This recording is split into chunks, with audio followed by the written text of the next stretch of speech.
shelf. I finally brought my sewing machine to the repair shop. Might be even a matter of sort of adjusting it inside. According to ChatGPT, should be an easy job. Then I come at the repair place and it's like, it looks like nothing has changed there since it opened in the 70s or something. It wasn't really an actual shop, more like an apartment. And it's like the floor is like covered in sewing machine. It's like everywhere sewing machine is on the floor.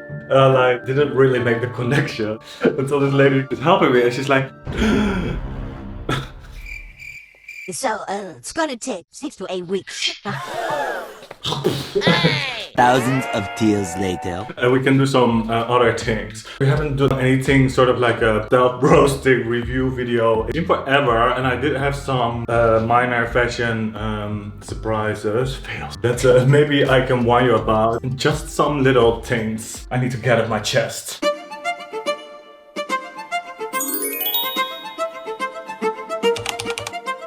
I do like this technique to widen the jeans by just inserting like big panels in the middle of the leg. I feel like it can almost not go wrong. It's sort of foolproof way to make sort of straight jeans really wide. Love the dyeing technique, but the very first, second, third time I wore this jean, I stepped on my dad's bicycle. For some reason it doesn't have like this sort of gasket around the chains. It's completely open, this part where you might have seen it. It's because it's over bleached as well. Otherwise I don't think it would have been these huge rips already. It was a real true freaking effort to bleach it because I wanted it to be bleached white, not like a little bit bleached. Do think I neutralized it with some like vinegar or something like what they tell you to do. I don't think that really works if you like over bleach the jeans already. I want to rip it now to see. That's actually still very strong. I feel like, yeah. Inside panels is a different kind of jeans because I sew panels on the inside. You see, so it actually really depends. There's a big fat stain here, but I don't care, guys. This video is gonna be very real, okay? Oh my god, yeah. So I think the whole outside jeans is fine. Did we learn realistically? You would be like someone who has a lot of time. Sure. Like patience for this kind of preparation stuff. Sure. I guess, you know, you can take a little swatch or get a little fabric out of the hem somewhere or something, throw it in bleach and leave it for 10 hours or 8 hours or 1/2 hour, 2 hour. see how, if you can rip it through. It's probably too far. Also the lighting is slightly different, but still I think it's pretty clear that this beautiful Eve Klein vibrant blue isn't really looking that vibrant anymore after just 1 or 2 washes. I don't know if this is normal. Let me know if you know any brands of high quality fabric paint in the comments. So yeah, let me know if you have a bleach protocol or something that works.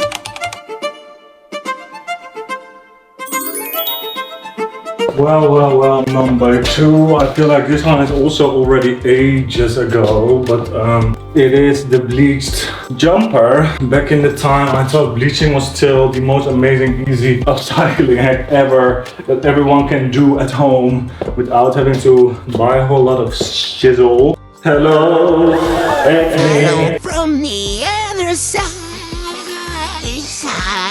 Wow. Same story. Apparently I don't learn. Like, it goes well for a few washes and then suddenly you're like, oh, this was with the spray bottle only. So to be honest, I thought this would not be over bleached because there were sort of drips that were really concentrated. Damages like how you would buy a jeans basically, also with these sort of little micro damages everywhere. So I kind of appreciate it partly.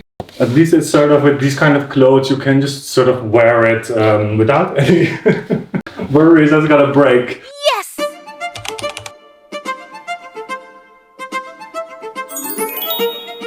Now, this one already worry because it's white cotton in my household. Are you kidding me? I can't even keep my teeth white. How can I keep my clothes white at this point? That was already worrying me, I thought. But also the reason why I put it on like 60 degrees, medium hot wash, I would say. because I had some stains in there. And you guys, I think I've been literally warning in the tutorial to not wash it too hot because it might shrink. I guess I kind of forgot my own warning. A surprise, surprise. Surprise, surprise. Surprise, surprise. Yes, the wool shrunk in the wash. Wow. Eeny weeny, teeny weeny, shriveled little short. Really reminds me of my leather smocking project where I was accidentally texturizing sort of leather and I didn't know how this happened. Which, to be honest, I think it made the jumper even a bit more fashionable if it just wouldn't maybe be the sleeves, because now the sleeves are really short. And I tried to stretch it out when it was still wet. I thought maybe I can carefully still at least get it a little bit less crunched, and then I ripped it. Maybe I should start a second YouTube channel, washing clothes, to learn myself and maybe others how to be delicate with your freaking stuff that took you hours and hours and hours to make. Maybe I invented a technique again to crunch clothes. So I thought maybe I can try for Christmas, make sort of a Christmas ball sort of shirt or something with like needle felted sort of round wool patches. Maybe I can buy this in a different color. I'm sick of this by now. Apply this all over the shirt and you would have sort of a smock, sort of scrunched effect, but in a very unique way that you don't see anywhere else. And I think this is sort of a proof that yes, it stays on very well, even if it's sort of completely dragging all the fabric up and crunching it.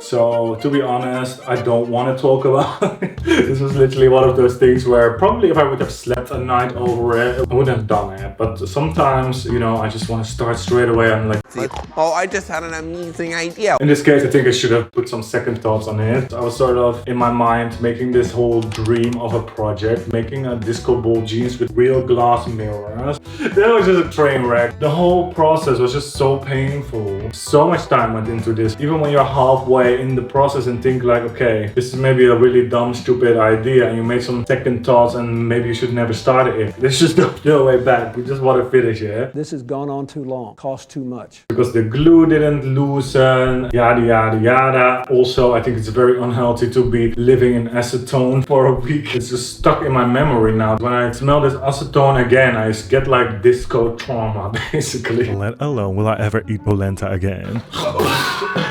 Let's just say sometimes I'm a little too creative. I don't have to say retarded. So someone did give some hot tips in the video, some very nice hot tips actually, about how to better do it. One of them was to use like a wax pencil, it's sort of like a crayon but in a pencil shape. The worst thing of it all, I just don't even really dare to wear it because I'm scared that the mirrors are gonna fall off everywhere. It's just a no. It's just a no. Don't make disco ball jeans.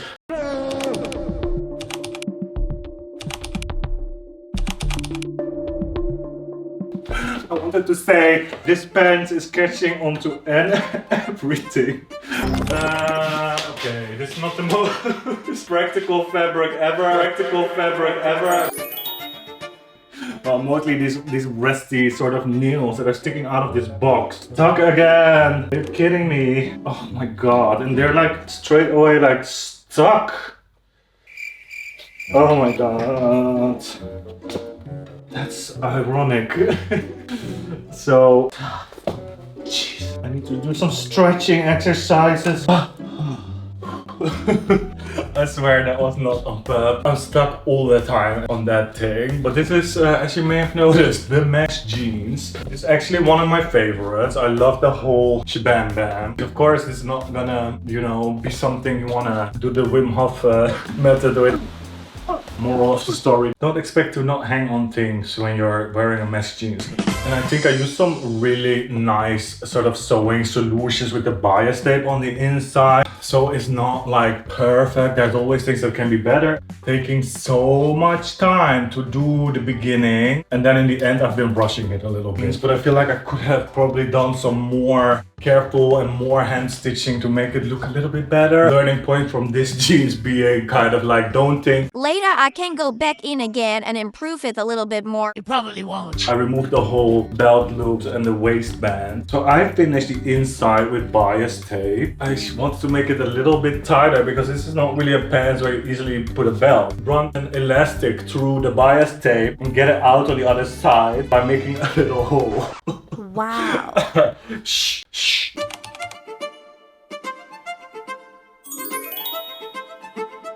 The Louis Vuitton Pharrell Williams flared sort of applique jeans. And I did, after the video was finished, add this sort of detail with like a sort of leather strip on the inside. I didn't have the rivet, so I used eyelets, which I think is also kind of cute because now there's little holes in there. So I think that's also a nice detail to have sort of a raw edge jeans, but you don't have to be scared that it's gonna be too easily worn out or breaking. The only thing that's bothering me a little bit in this jeans is something is not 100% right in this sort of balance between the legs that are quite tight and the crotch seam that's somewhat low. I could actually feel like this jeans there's something for my quite everything is sort of